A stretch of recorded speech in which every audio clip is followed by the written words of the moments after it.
흔히 시편을 작은 성경 혹은 성경의 축소판 이렇게 말합니다. 그 말은 시편 150개의 시를 모아놓은 시편 안에 구약 성경의 모든 역사들이 다 담겨 있다는 뜻이기도 합니다. 창조에 대한 사건 혹은 아브라함 혹은 이스라엘 백성을 출애굽시키고 광야를 통과하고 또 가나안 땅에 들어가서 나라를 세우고 또 이스라엘 나라가 망하고 망한 이후에 하나님이 보내실 메시아를 대망하고 이런 그 구약 성경의 이야기 줄거리들이 시편에 다 있습니다. 또는 성경이 가르쳐주는 진리가 하나님에 대해서 가르쳐주는 책이죠.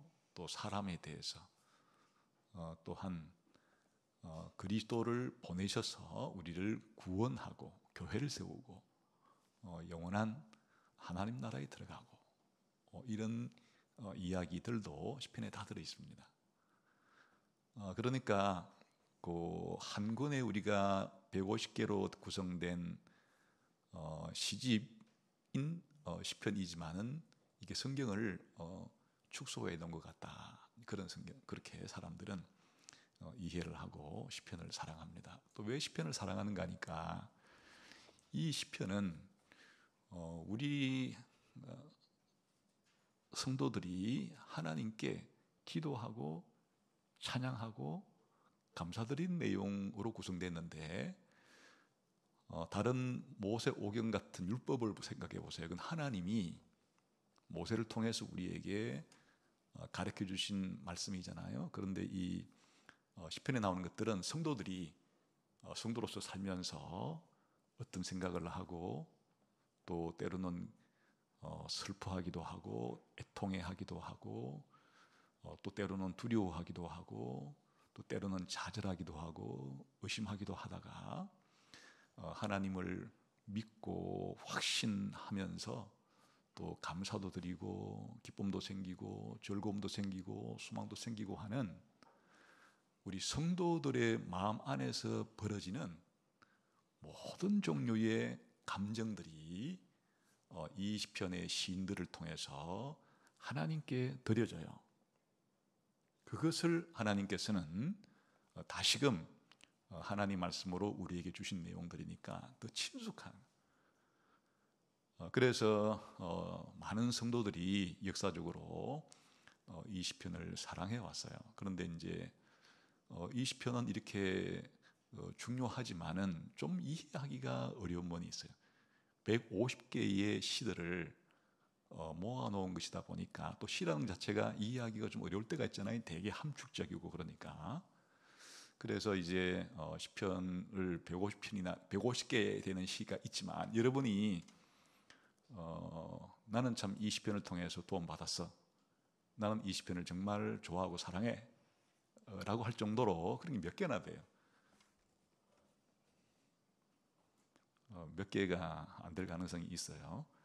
그 중에서 이제 시편 23편 같은 정말 유명한 시도 있지만은 어떤 것들은 잘 이해 안 되는 그런 것들이 너무나 많다 이렇게 할 수가 있어요. 그래서 오늘은 이 시편 150개의 이 시를 이해할 때 이 시 전체에 가장 중요한 어떤 메시지, 핵심 내용이 뭘까 하는 것을 알기 위해서 시편 150편의 제일 앞쪽에 있는 시편 1편과 2편이 시편 전체의 서론에 해당이 된다 하는 사실을 통해서 이 두 개의 시편을 이중서론으로서 함께 묶어서 이해할 때 시편 전체를 이해하는 열쇠를 얻게 돼요.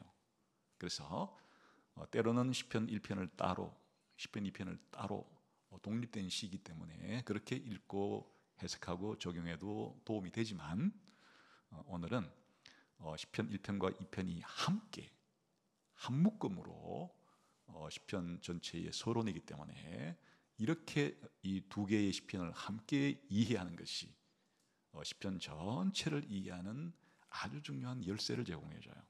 그리고 시편이 작은 성경이라 그랬잖아요. 그래서 성경 전체를 이해하는 그런 열쇠와 같은 기능도 하게 돼요. 그래서 오늘은 시편 1편과 2편을 두 개를 묶어서 시편 전체의 서론으로서 어떤 중요한 내용이 담겨 있나, 이것을 우리가 어떻게 적용하면 좋겠나 하는 것을 중심으로 살펴보려고 해요.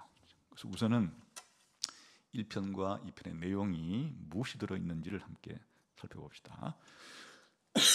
우선 시편 1편은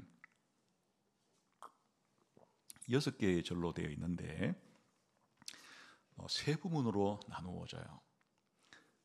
의인과 악인을 대조하면서 1, 2, 3절은 의인의 길에 대해서 설명을 해요. 그리고 4절과 5절은 악인의 길에 대해서 설명을 해요. 그리고 6절은 의인의 길과 악인의 길을 종합적으로 비교해서 설명을 하는 내용으로 되어 있어요. 우리 한번 봅시다. 1, 2, 3절 시작.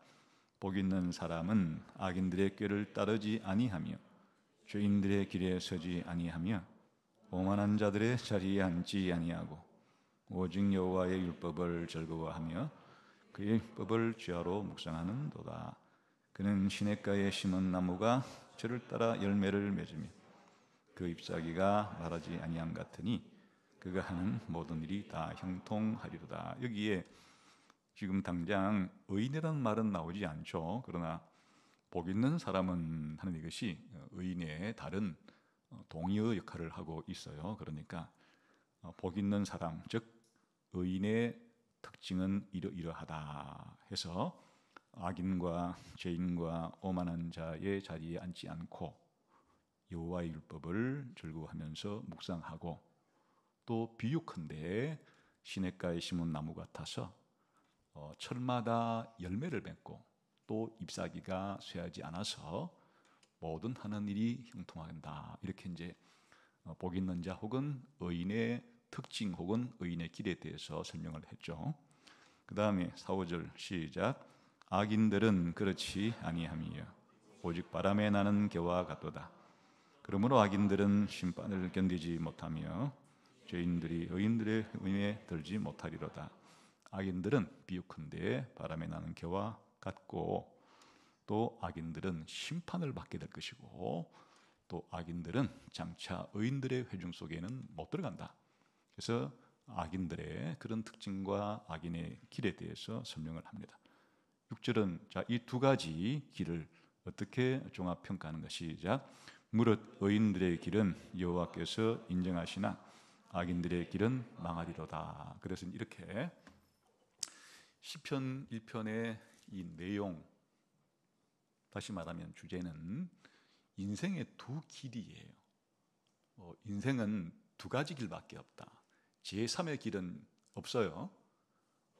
의인의 길과 악인의 길이라고 하는 두 가지의 인생길을 걷게 되고 그들의 최후는 의인들의 최후는 하나님이 인정하시는 영원한 구원이지만 악인들의 길의 최후는 하나님이 인정하지 않고 영원히 심판하시는 망하는 길이다 하는 이 인생의 두 길에 대해서 설명을 하는데, 그러면 의인과 악인을 구별하는 기준이 뭔가 하는 것이에요.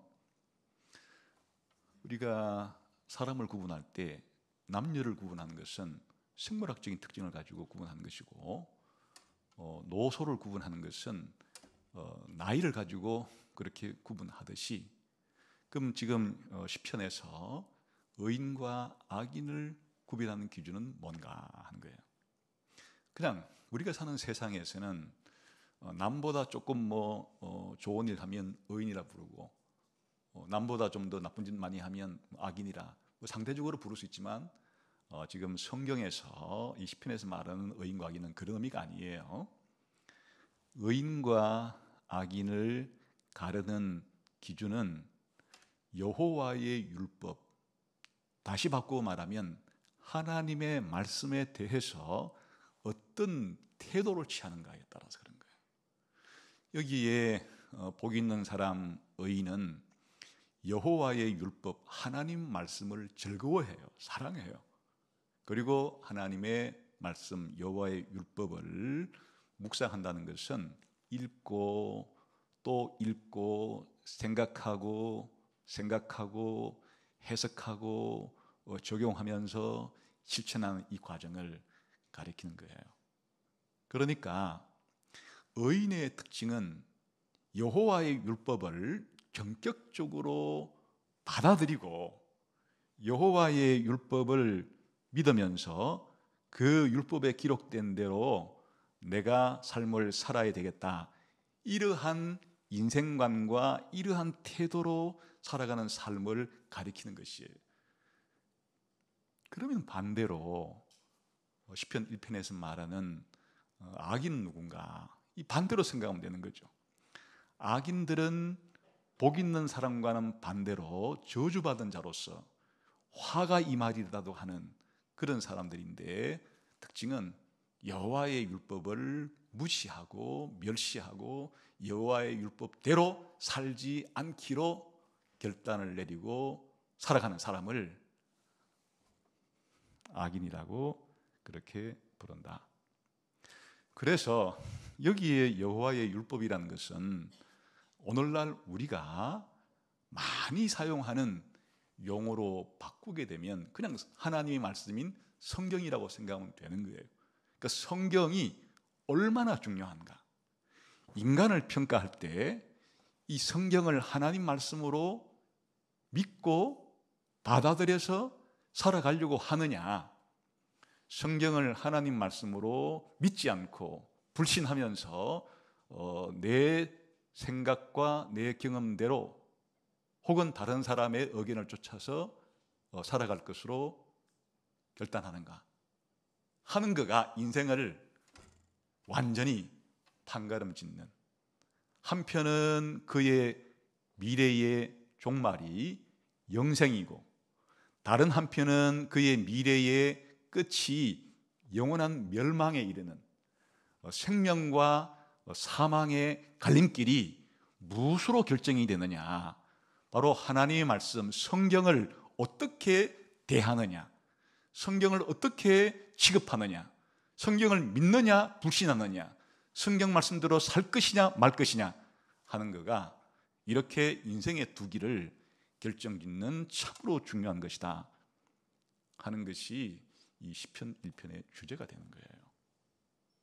의인과 악인의 두 길에 있어서 여호와의 율법, 하나님 말씀이 결정적으로 중요한 것이다 하는 것이 시편 1편의 기본적인 내용이 되겠어요. 그러면 이어서 2편을 봅시다. 시편 2편은 12절로 되어 있는데 4개의 연, 4개의 연으로 구성이 되어 있어요. 그래서 1, 2, 3절 1연, 4, 5, 6절 2연, 7, 8, 9절 3연, 10, 11, 12절 4연, 이렇게 3절씩 하나의 연으로 구성이 되어서 전체 4개의 연으로 구성이 되어 있는데 내용이 뭔가? 한번 1, 2, 3절 봅시다. 시작. 어찌하여 이방 나라들이 분노하며 민족들이 헛된 일을 꾸미는가? 세상에 군왕들이 났으며 관원들이 서로 꾀하여 여호와와 그의 기름 부음 받은 자를 대적하며 우리가 그들의 낸 것을 끊고 그의 결박을 벗어버리자. 여기 핵심은 여호와와 그의 기름 부음 받은 자를 대적하고 여호와와 그의 기름 부음 받은 자의 맨 것과 결박을 벗어버리자 하는 사람들이 있어요. 그러니까 여호와 하나님과 여호와 하나님의 기름 부었다는 말은 이게 이제 히브리어로는 메시아라 그러고 헬라어로는 그리스도라 그래요. 그러니까 여호와와 여호와의 그리스도에 대해서 적대적인 태도를 취해서 여호와와 그의 그리스도의 말대로 살고 싶지 않은 사람들이 말을 하는 거예요. 우리는 여호와와 여호와의 그리스도를 반대하자. 믿지 말자, 그들의 말이라면 부정하자, 대적하자, 이렇게 하는 사람들이 있다. 그게 이제 첫 번째 연애의 내용이 되겠어요. 그럼 4, 5, 6절 시작. 하늘에 계신 이가 웃었으며 주께서 그들을 비웃으시리로다. 그때에 분을 바라며 진노하사 그들을 놀라게 하여 이르시기를 내가 나의 왕을 내 거룩한 산 시온에 세웠다 하시로다. 여기에 하늘에 계신 이는 누구겠어요? 여호와를 가리키는 거예요. 또한 내가 내 왕을 내 거룩한 산 시온에 세웠다라고 말하시는 분은 누구예요? 여호와예요. 그래서 아까 여호와와 여호와의 기름 부으신 자 그리스도가 이제 이연에서는 바로 하늘에 계신 여호와께서 그의 그리스도를 뭘로 삼아요? 왕으로 삼으신다는 여호와의 말씀이 기록이 되어 있어요. 그 다음 3년 7, 8, 9절이요 시작. 내가 여호와의 명령을 전하노라. 여호와께서 내게 이르시되 너는 내 아들이라. 오늘 내가 너를 낳았도다. 내게 구하라. 내가 이방 나라를 내 유업으로 주리니 내 소유가 땅끝까지 이르리로다. 네가 철장으로 그들을 깨뜨리며 질그릇같이 부수리라 하시도다. 요 3년에서는 누가 말을 하는가 하니까 아까 여호와의 그리스도라고 표현되어 있기도 했고 또 여호와의 왕이라고 표현된 인물이 이제 말을 하는 거예요. 여호와께서 나를 뭐라고 부르는가 하니까 너는 내 아들이라고 부른다. 그러니까 여호와의 그리스도와 여호와의 왕이 누구이기도 한다는 거예요? 여호와의 아들이라는 사실을 그렇게 말을 하면서 그러면 내 아버지 되시는 여호와께서 나에게 뭘 약속해 주었는가 하니까 세상에 있는 모든 나라를 너에게 기업으로 줄 것이고 너를 믿지 않는 자들은 쇠 막대기를 주어서 그들을 다 깨뜨려서 심판하도록 하는 심판권을 주겠다고 나에게 말씀했다. 이렇게 여호와의 아들이 여호와께서 자신에게 명령하시고 주신 권위에 대해서 그렇게 말을 하는 장면이죠. 그러면 마지막으로 이제 사람들에게 이 여호와와 여호와의 아들에게 어떤 태도를 취해야 될 것인가 하는 것을 말하는 게 10절에서 12절 시작. 그런즉 군왕들아 너희는 지혜를 얻으며 세상의 재판관들아 너희는 교훈을 받을지어다. 여호와를 경외함으로 섬기고 떨며 즐거워하자. 그의 아들에게 힘 맞추라. 그렇지 아니하면 진노하심으로 너희가 길에서 망하리니 그의 진노가 급하심이라. 여호와께 피하는 모든 사람은 다 복이도다. 아까 이전에서 세상에 있는 이방 나라들이 또 이방 나라의 군왕들이 관원들이 공모를 해서 누구에 대해서 원수시하고 적대적인 태도를 취했어요? 여호와와 여호와의 아들에 대해서. 그런데 하나님께서 그 여호와의 아들에게 여호와의 아들을 믿는 자에게는 구원을, 믿지 않는 자에게는 심판권을 다 부여했기 때문에 이제 사람들이 1, 2, 3절에 나오는 사람들처럼 계속해서 여호와와 그의 아들을 불신하고 불순종하고 원수시 여기는 자세를 취하게 되면 다 뭐 하게 돼 있어요? 망해, 진노 아래 심판을 받게 되기 때문에 뭘 권유하는 거예요? 여호와를 경외하고 믿으라. 여호와의 아들의 발에 입을 맞추어라. 여호와께 피해야 된다. 여호와의 아들에게 피해야 된다. 이렇게 권면하는 것으로 끝이 나는데 이렇게 권면하는 이는 누구겠어요? 우리가 신약 성경에 이제 오게 되면은 이렇게 우리로 하여금 예수님을 믿어라, 예수님 믿고 구원받으라, 예수님을 통해서 아버지 하나님께 나아가라 그렇게 하시는 분이 성령님이에요. 그러니까 이제 이게 이 시편 2편을 쓴 시인을 통해서 이런 말을 하지만 그 배후에는 성령님께서 이 시인을 통해서 그렇게 하는 말이다라고 생각할 수가 있어요. 그러니까 이 시편 2편에는 두 인물이 계속해서 1년, 2년, 3년, 4년에 다 나와요. 누구예요? 하나는 여호와이시고 다른 하나는 여호와의 아들인데 때로는 뭘로 불리기도 해요?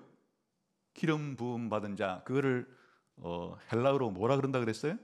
그리스도라 그런다 그랬죠?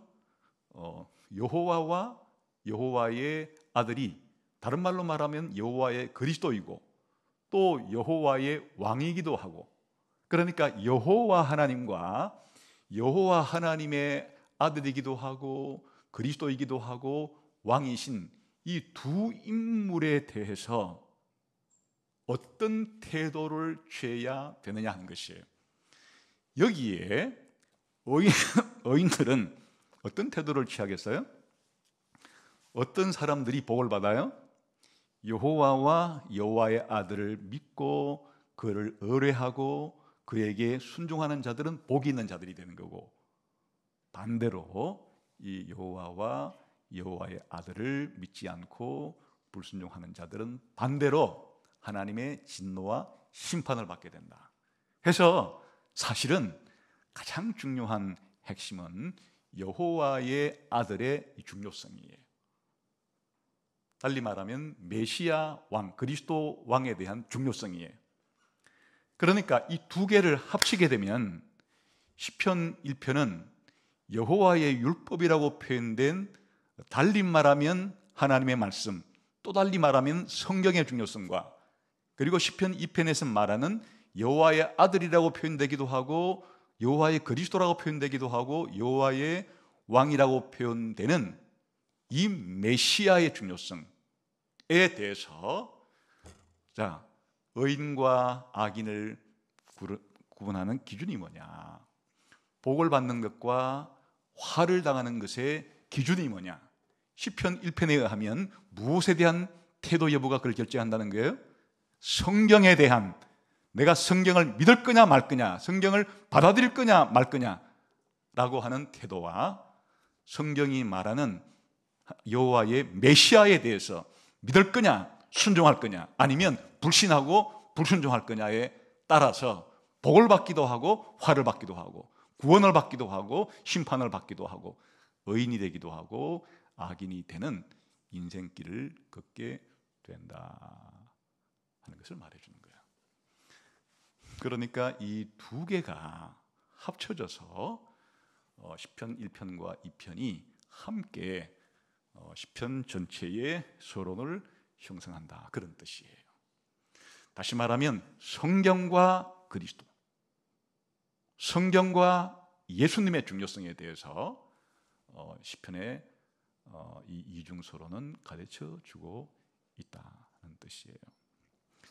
우선 시편 1편과 2편을 이렇게 함께 묶어서 이 두 개가 하나의 서론을 형성한다는 것을 어떻게 알 수가 있는가?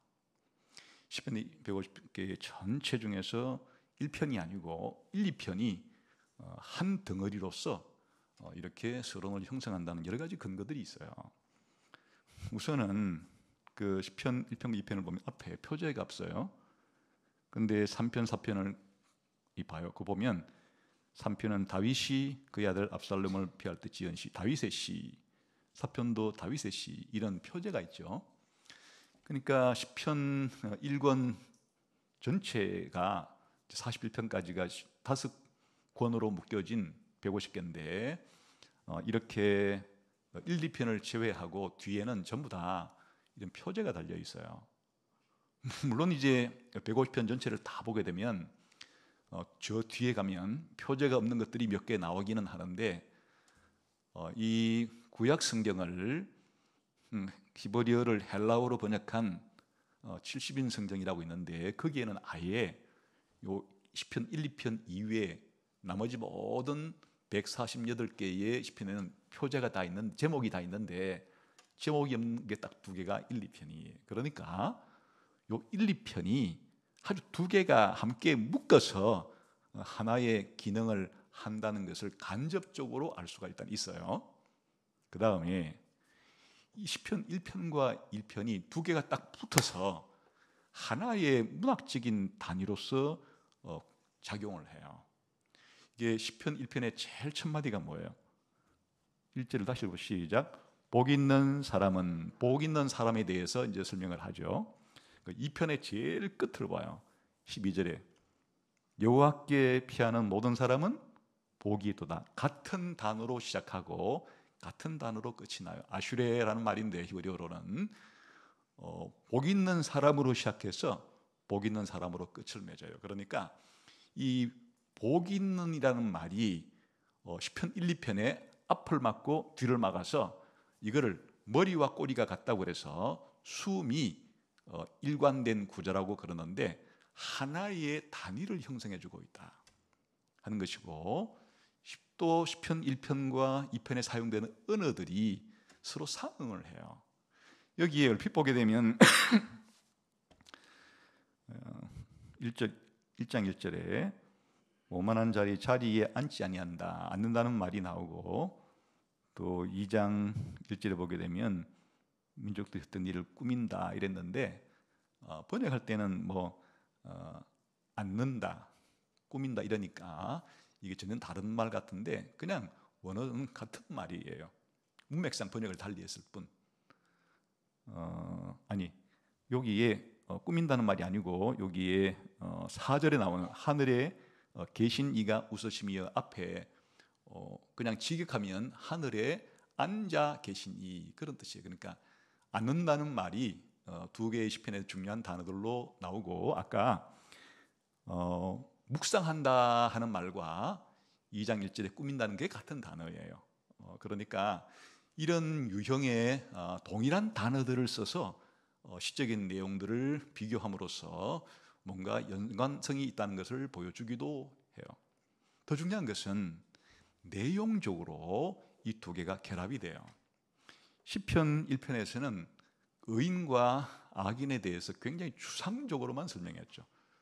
여호와의 율법을 즐거워한다, 여호와의 율법을 묵상한다, 그런 정도로 추상적으로 설명했는데 시편 2편에서는 실제로 이제 의인이 누구고 악인이 누군지를 아주 구체적인 언어로 설명을 해줘요. 그래서 1편 끝에 봐요. 악인들의 길은 망한다, 이걸 받아서 악인들이 누구인지에 대해서 곧바로 설명을 하는데 2장 1, 2, 3절에 보게 되면 악인이란 누구예요?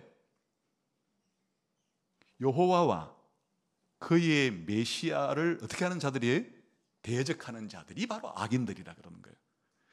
많이 추상화됐죠. 아까 여호와의 율법을 즐거워하고 여호와의 율법을 묵상한다, 의인들의 특징이 그렇고 악인들은 여호와의 율법을 묵상하지도 않고 즐거워하지도 않는다, 이런 정도로 추상화된 설명이 1편이었다면 구체적으로 악인들이 누구냐?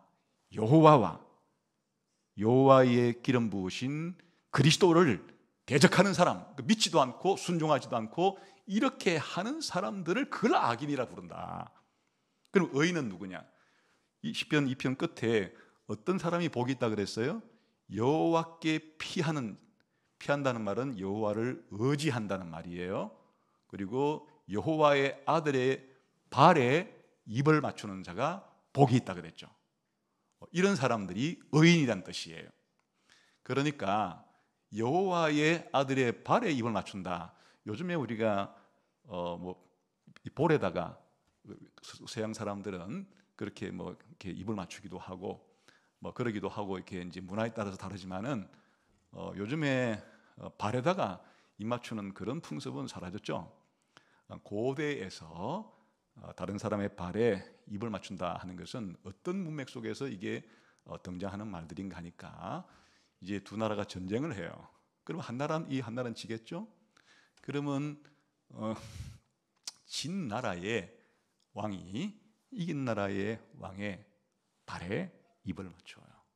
다시 말하면 완전한 복종과 굴복을 의미하는 그런 표시예요. 그러니까 여호와의 아들의 발에 입을 맞춰라. 이건 무엇과 정반대 자세예요?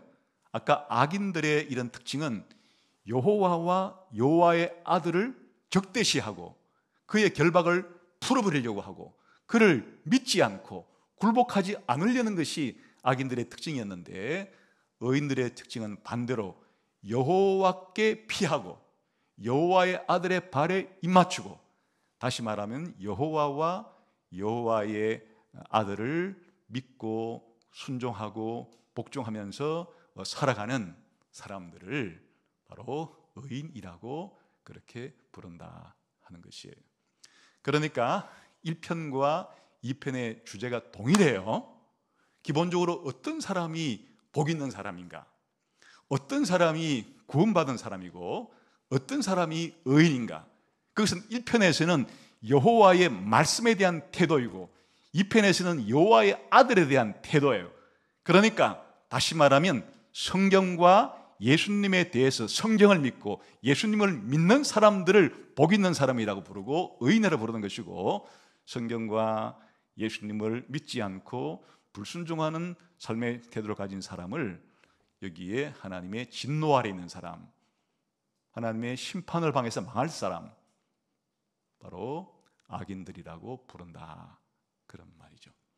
그래서 이 1편과 2편을 묶어서 이렇게 우리 인생의 두 길에 있어서 가장 중요한 기준이 뭐냐, 하나님의 말씀과 하나님의 아들에 대한 태도, 성경과 예수님에 대한 태도가 그의 인생을 결정짓는다.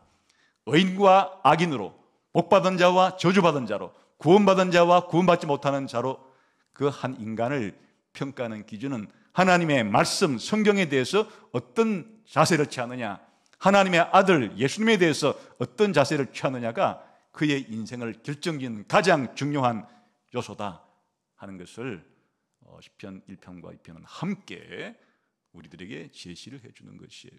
사실은 하나님의 말씀이 가르쳐주는 내용이 뭐예요? 그 2편이 시편 2편에 있는 내용이에요. 뭐 하라고요? 여호와와 그의 아들을 대적하지 말고 여호와와 그의 아들에게 뭐하라? 순복하라.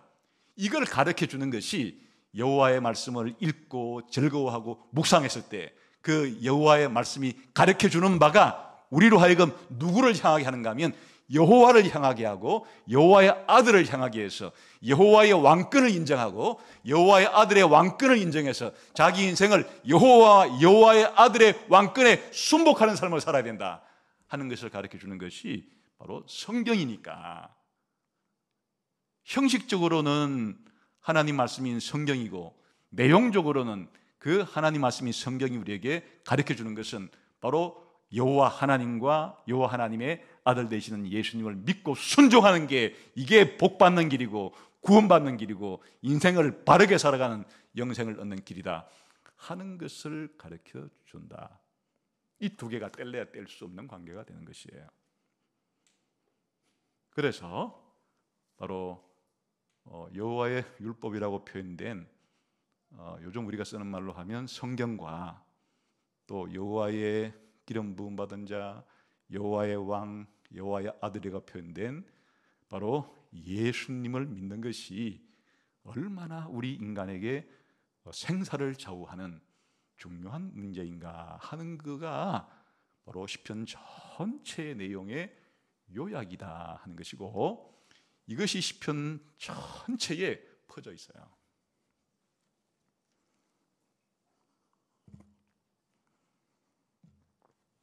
시편 150편을 150개의 시를 5개의 이제 시집으로 1권, 2권, 3권, 4권, 5권으로 이렇게 이제 분류를 해 놓았는데, 기본적으로 의인과 악인의 이런 대조와 대립과 투쟁이 시편 150편 전체에 깔려 있어요. 여러분들이 이제 시편을 읽게 되면 수없이 시편을 읽을 때마다 의인에 대한 이야기, 악인에 대한 이야기, 의인과 악인의 대조, 의인과 악인의 대립, 의인이 악인의 핍박을 받고 악인들이 의인에게 원수가 되어서 그들을 박해하고, 그래서 의인들은 하나님께 이 악인들, 이 대적으로부터, 이 원수들로부터 구원해 달라는 기도를 드리고, 하나님이 구원해 주시면 감사를 드리고 찬양을 드리고 하는 이런 이야기들로 전부 가득 들어차 있다, 시편이라는 것이. 전부 다 의인들이 이 세상을 살아가면서 악인들에게 당하는 그런 핍박과 박해가 수많은 적군들이 사방에서 나를 위협하듯이 그렇게 하는 상황 가운데서 의인들은 자신들이 믿는 여호와께, 그리고 여호와께서 보내주실 그 왕에게 간청을 드린다, 간구를 드린다. 나를 이 적들로부터, 이 원수들로부터 나를 구원해 주세요. 나의 적들이 얼마나 많은지요. 나의 적들이 나를 이렇게 괴롭힙니다. 이렇게 하면서 여호와를 의뢰하고 여호와께서 세우신 왕을 의뢰하는 그런 이야기들이 시편인 것이에요. 그리고 이 여호와의 율법이라 표현된 이 내용이 이제 시편 19편에 가게 되면 다양한 동의어들을 다양하게 구사를 해서 그렇게 여호와의 율법, 하나님의 말씀의 특징들을 표현하는 것을 볼 수가 있는데, 우리 한번 19편 7, 8, 9절을 읽어보죠.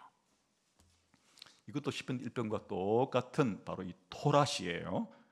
율법시인데 봅시다. 시작. 여호와의 율법은 완전하여 영혼을 소성시키며 여호와의 증거는 확실하여 우둔한 자를 지혜롭게 하며 여호와의 교훈은 정직하여 마음을 기쁘게 하고 여호와의 계명은 순결하여 눈을 밝게 하시도다. 여호와를 경외하는 도는 정결하여 영혼까지 이르고 여호와의 법도 진실하여 다 의롭다. 보세요. 시편 1편에 의인들은 오직 여호와의 율법을 즐거워해서 주야로 묵상한다 그랬는데, 그 여호와 율법을 다양한 표현으로 쓰잖아요. 여호와의 율법, 여호와의 증거, 여호와의 교훈, 여호와의 계명, 여호와를 경외하는 도, 여호와의 법, 다 같은 말이에요. 다시 말하면 하나님의 말씀을 다양하게 표정해서 이 하나님의 말씀이 의인들에게 무슨 역할을 해주는 거예요? 그들을 완전하게 하고 영혼을 소생시키고, 또 그들에게 확실하고 지혜를 주고, 또 그들에게 마음을 기쁘게 해주고, 또 그들을 순결의 눈을 밝게 해주고, 또 그들을 영혼까지 이르게 해주고, 그들을 다 진실하고 의롭게 살도록 해주고. 그러니 의인들이 이렇게 자기를 눈을 밝혀주고 깨닫게 해주고 진리를 깨닫게 해주고 의롭게 해주고 영혼까지 살게 해주고 하는 이런 여호와의 율법을 의인들은 즐거워하고 주야로 읽고 생각하고 해석하고 적용하고 실천하는 그런 삶을 살게 되는 거죠. 119편에 가게 되면 이 토라 여호와 율법을 더 확장해요. 우리 한번 119편을 가봅시다.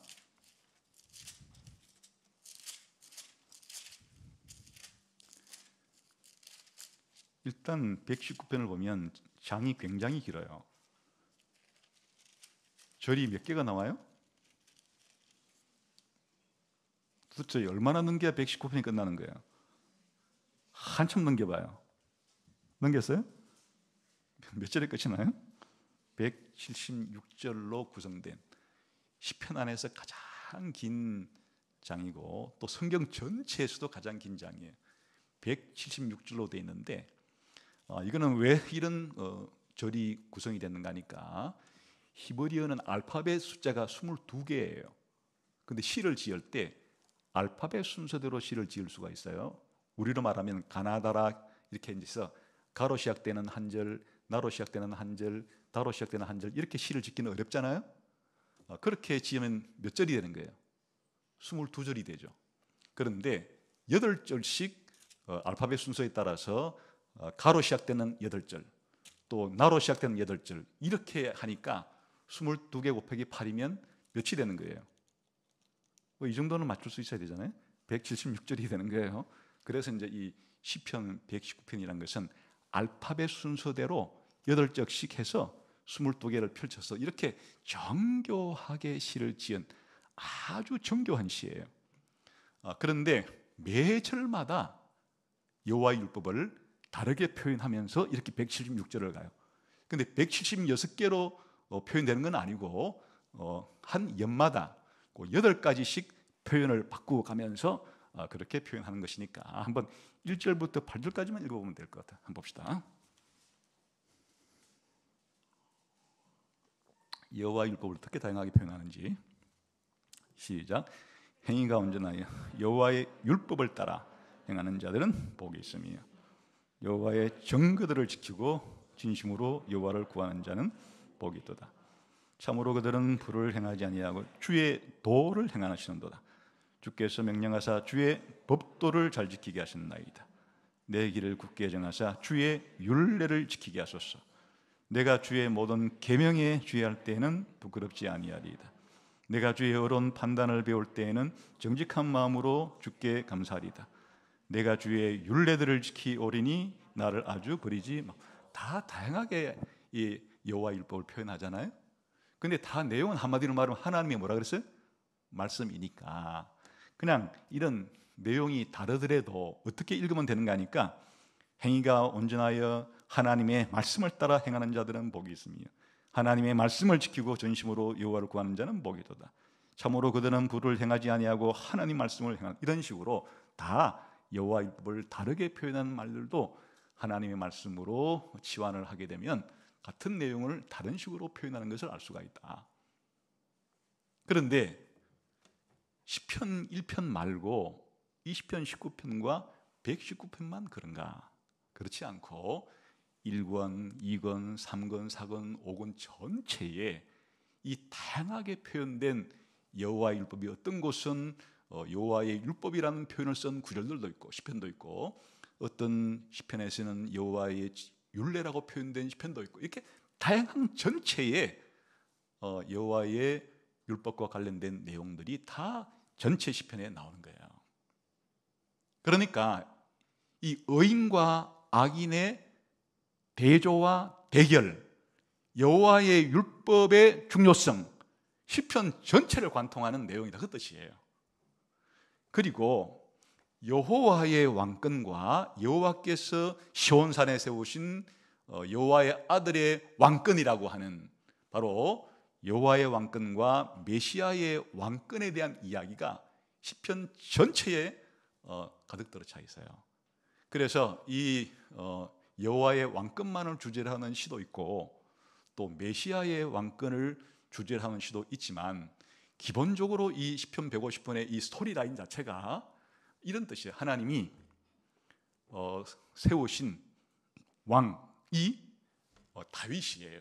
그 다윗이 여호와의 메시아를 예표하는 인물로 여호와께 왕으로 임명을 받아서 이제 수많은 다윗의 적들과 싸우는 가운데 다윗이 끊임없이 하나님께 하나님 이 대적들이 저를 이렇게 애워싸고 저를 박해하고 죽이려고 하는데 하나님 어떻게 해야 됩니까? 도와주시고 구원해 주소서 하면서 시편 1편이 전개가 돼요.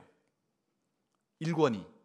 그리고 2권 속에서는 이제 다윗과 그의 백성들이 이방 나라들과 다투고 전쟁해서 확장하는 그런 이야기들이 이어지는 것이에요. 그리고 3권에서는 이방 나라들에 의해서 바벨론에 의해서 아시리아에 의해서 이런 다윗의 왕국이 둘로 쪼개진 다음에 둘 다 멸망하는 얘기들이 가득 많이 나와요.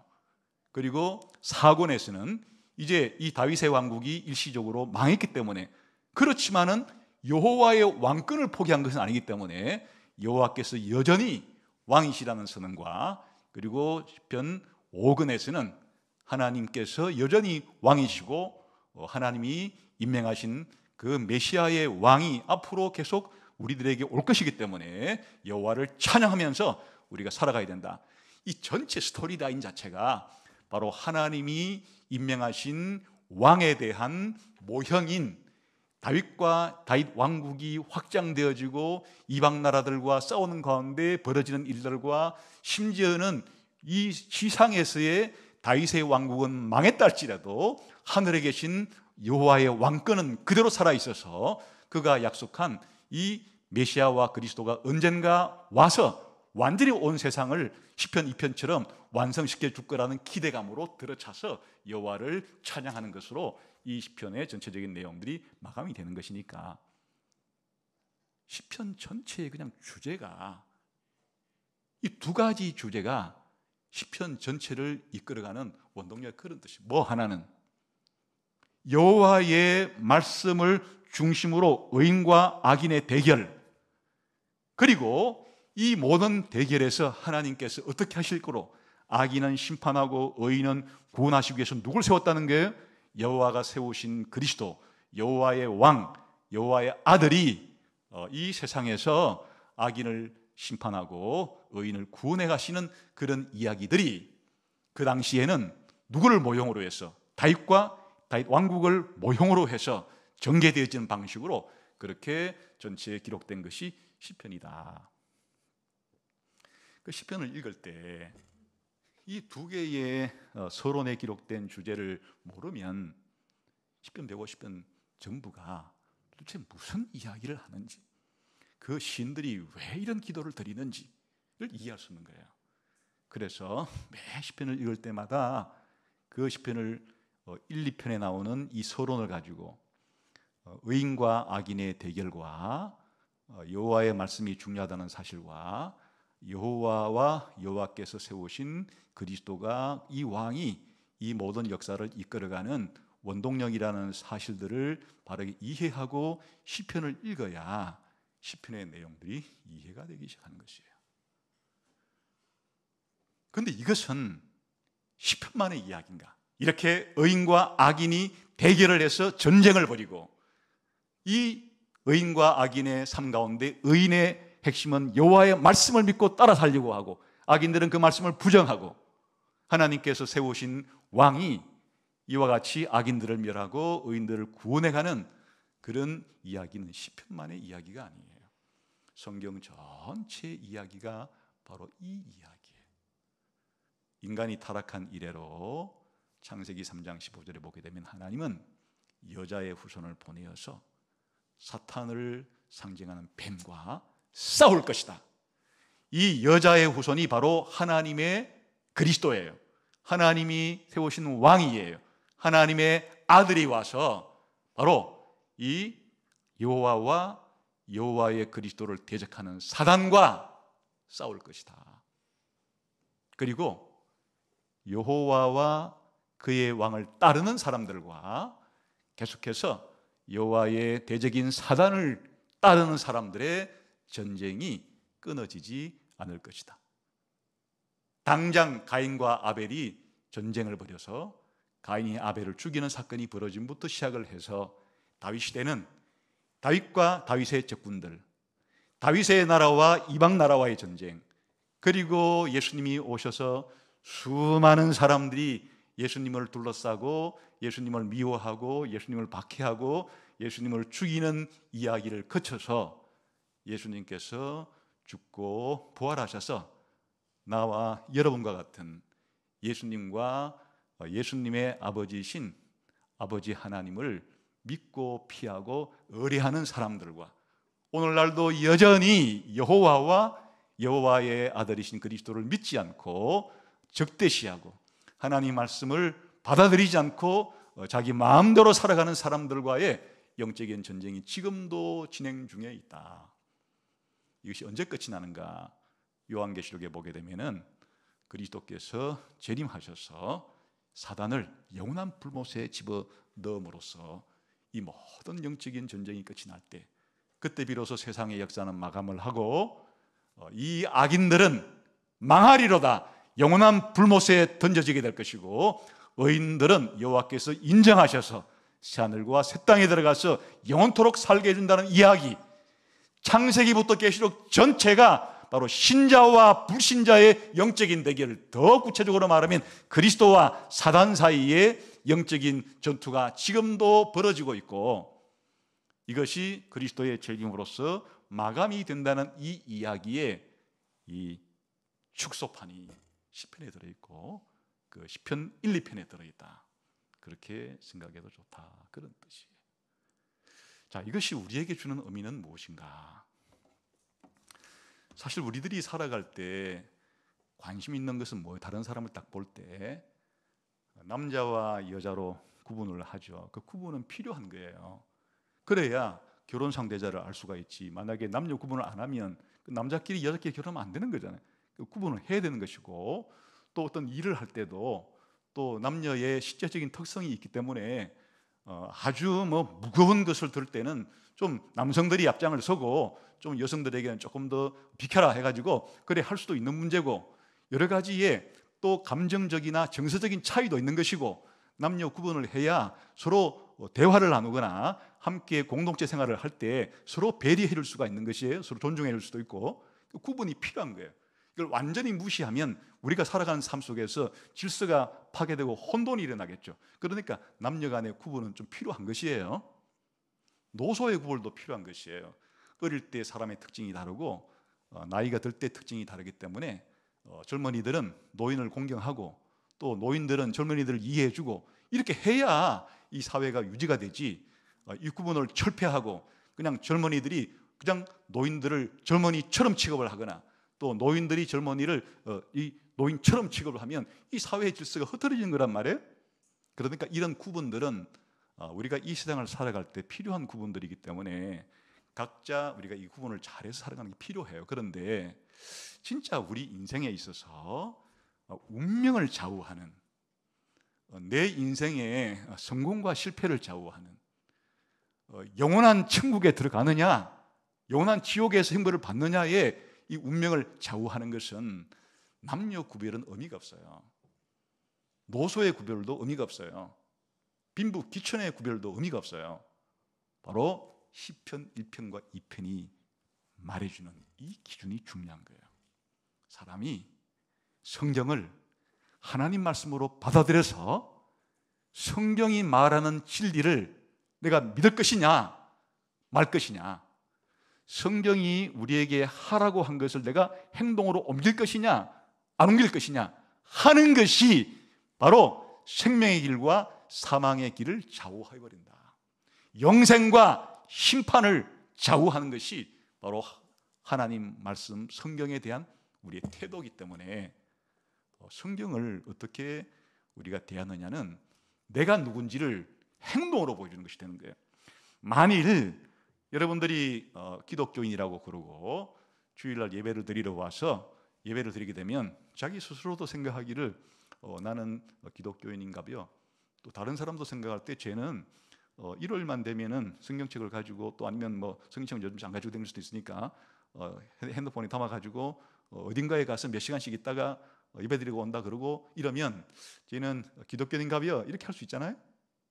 그건 껍데기 이야기고 시편 1편이 우리에게 보여주고 성경 전체가 우리에게 보여주는 것은 정말 이 성경을 하나님 말씀으로 내가 받아들여서 내가 이것이 진리다, 이것이 선한 것이다, 이것이 어려운 것이다, 이걸 분별할 때 성경에 기록된 성경의 진리를 내가 믿고 성경의 윤리를 순종하겠다고 해서 살아가는 사람들은 이 세상에서 이 성경이라는 이 방송, 성경이라는 언론이 자기가 이 땅을 살아갈 때 없어서는 안 되는 유일한 보물이 되는 거예요. 이게 내가 누구지? 어떻게 살아야지? 이 세상 어떻게 생긴 거야? 정말 신은 있기라도 한 거야? 그리고 앞으로 이 역사는 어떻게 진행이 되지? 뭐가 옳고 뭐가 그러지?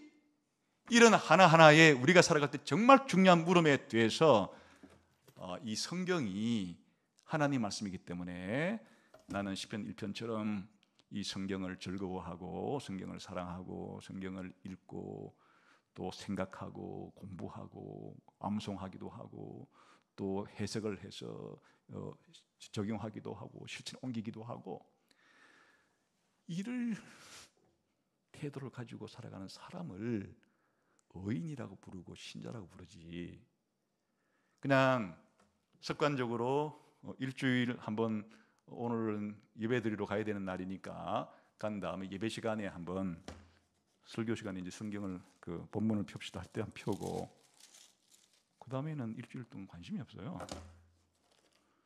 또 3개월에 한 번씩 성경 공부를 하라고 좋은 강사들을 통해서 공부를 했는데 한 번은 그냥 그 예의상 들어갔다가는 그 다음부터는 관심이 없어요. 일주일 동안에는 그냥 살아가는 게 온통 그 자기 생각, 자기 경험, 혹은 자기가 좋아하는 뭐 유튜브, 자기가 좋아하는 사람의 말, 그런 거에 따라서 일주일을 그냥 살아가는 거예요. 그냥 자기 인생하고 성경은 그냥 주일을 한번 인사한 것 이외에 뭐가 관계가 있어요? 이것은 의인이 아니죠. 복 있는 자라고 성경이 말하는 사람하고 거리가 먼 사람이에요. 이 사람은 오히려 성경의 분류에 의하면 악인의, 죄인에 속한 사람이에요. 복 있는 사람이 아니라 화 가운데 있는 사람이에요. 신자가 아니라 불신자예요. 교회 안에 있어도. 여러분의 성경에 대한 태도는 뭐예요? 정말 성경이 오늘 시편의 시인들이 다윗 왕이 말하듯이 내가 여호와의 말씀을, 여호와 율법을 즐거워하고 주야로 묵상하고자 하는 그런 마음이 있는 거예요? 아니면 그것은 그냥 늘 하는 얘기지, 그냥 하는 얘기라고 생각하는 사람들이 어떻게 의인이고 어떻게 복 있는 사람이라 할 수 있겠어요? 여러분이 여러분의 마음 자세를, 여러분의 마음 중심을 이 성경인 하나님 말씀은 어떤 태도를 가진가를 잘 분별해야 되는 것이에요.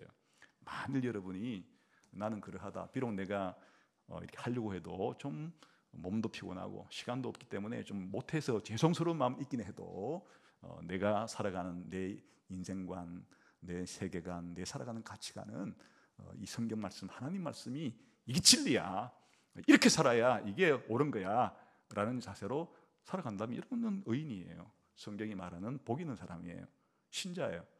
그러나 그렇지 않다면 여러분의 껍데기를 벗어버리고 여러분의 내면을 하나님 앞에 투명하게 공개를 해서 하나님, 제가 이런 상태인데 저를 신자라고 부를 수 있을까요? 하나님, 성령님을 통해서 하나님 말씀에 대한 꿀과 송이꿀보다 달콤하다고 하는 이것을 체험하게 해주시고, 또 성경이 내 눈을 열어준다 그러고 나를 어렵게 한다 그러고 영혼까지 이렇게 한다 그러는데 이렇게 성경 말씀에 대한 사모함이 제게도 생기게 해주세요 라고 해야 되는 것이에요.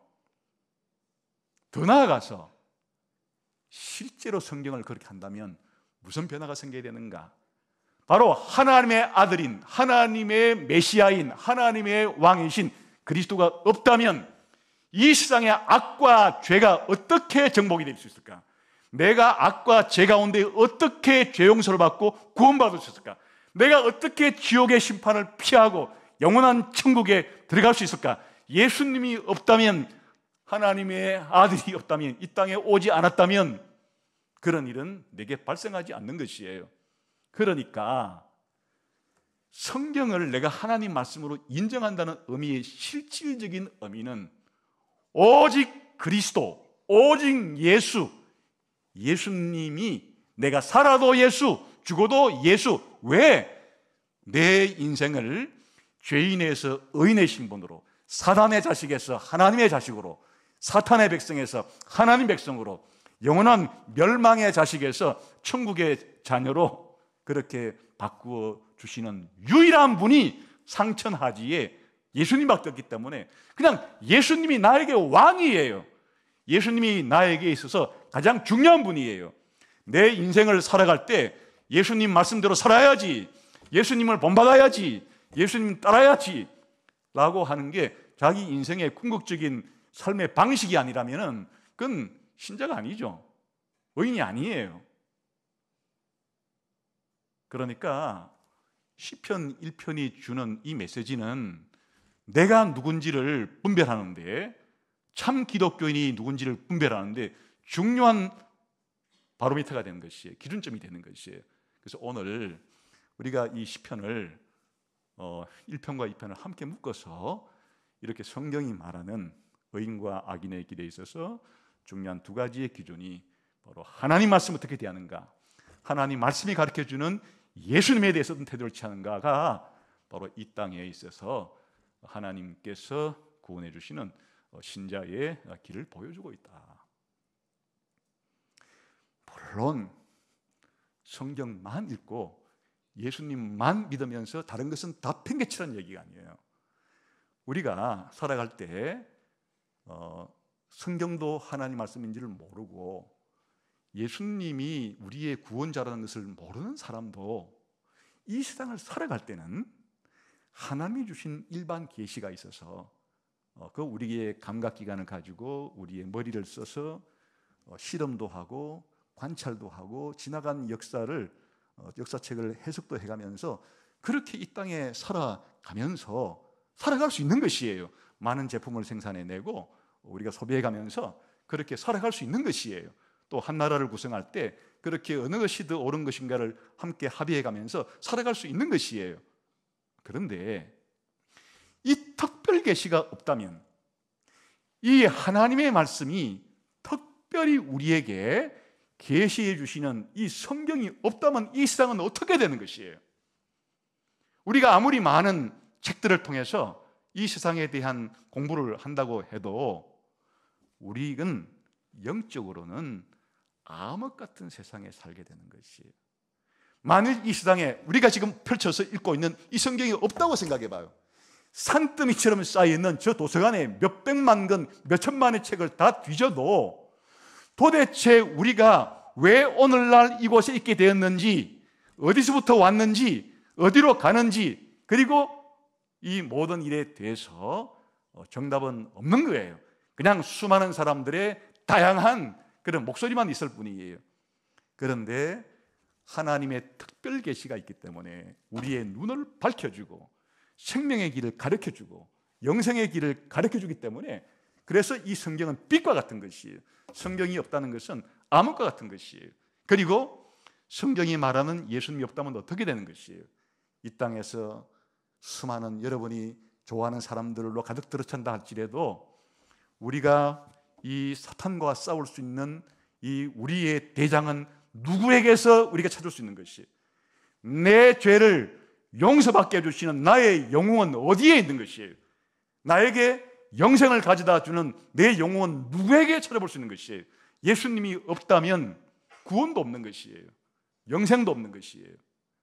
그러니까 우리가 늘 교회 안에서 성경을 공부하고 예수님을 믿으니까 이 성경의 중요함, 예수님의 중요함을 그냥 어릴 때부터 늘 듣는 게 예수님이고 늘 보는 게 성경이니까 중요성을 여러분들이 잘 모르고 살 수도 있는데, 이 세상에 예수님이 없다면 구원도 없다. 성경이 없다면 이 특별한 구원자에 대한 특별 계시도 없다. 그래서 얼마나 성경이 중요하고 얼마나 하나님의 그리스도인 예수님이 중요한 것인가를 시편 1편과 2편은 묶어서 우리에게 함께 제시해 주면서, 이것이 시편 전체의 메시지이고 성경 전체의 메시지이기 때문에 성경을 믿어라, 예수님을 믿어라, 그래야 영생을 얻고, 성경을 믿지 않고 예수님 믿지 않으면 영원한 심판을 받는 것이니까 결단하라.